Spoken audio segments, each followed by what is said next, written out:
name is Tony Hubble. I'm a Richland County Master Gardener, and today we're in the yard of a fellow Master Gardener, Carl Brenner, to use her compost bin as our demonstration. We're going to talk about home composting today, what it is. First of all, home composting is what you do in your own yard using your materials, and it's a manipulation of a very natural process of decomposition. In nature, microorganisms feed upon any matter that falls, any organic matter. You see it on the floor of a forest if you go for a walk, and they break this material down. We do it in our home composter.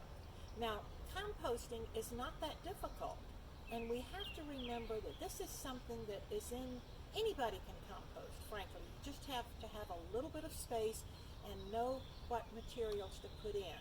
Now, why should we compost? Why should we go to the trouble? There are two reasons. First of all, for our home consumption.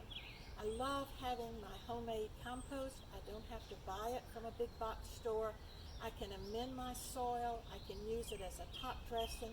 I can mix it in with my normal potting soil to enrich and amend what's there.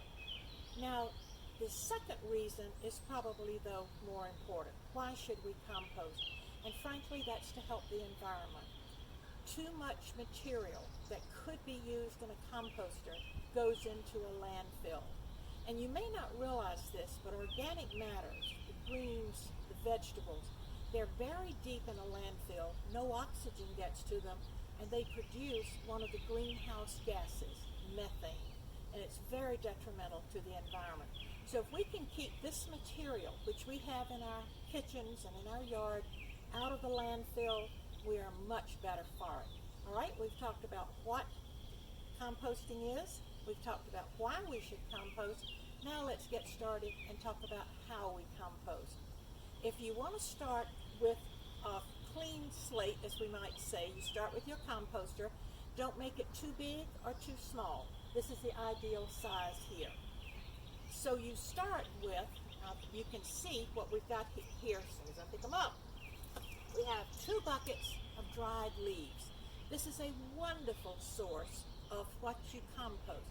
Composting is a combination of greens and browns. These are obviously your browns. Browns are carbon, rich in carbon, okay? Now the greens are rich in nitrogen, and here is an example that might have come right out of anybody's vegetable drawer. There's a coffee filter, coffee grounds, top of an onion, looks like some carrot peelings in there. Shake it around a little bit. Yep, there's some peelings from it, looks like a melon. All of this is out of our kitchen, and Carl has saved it.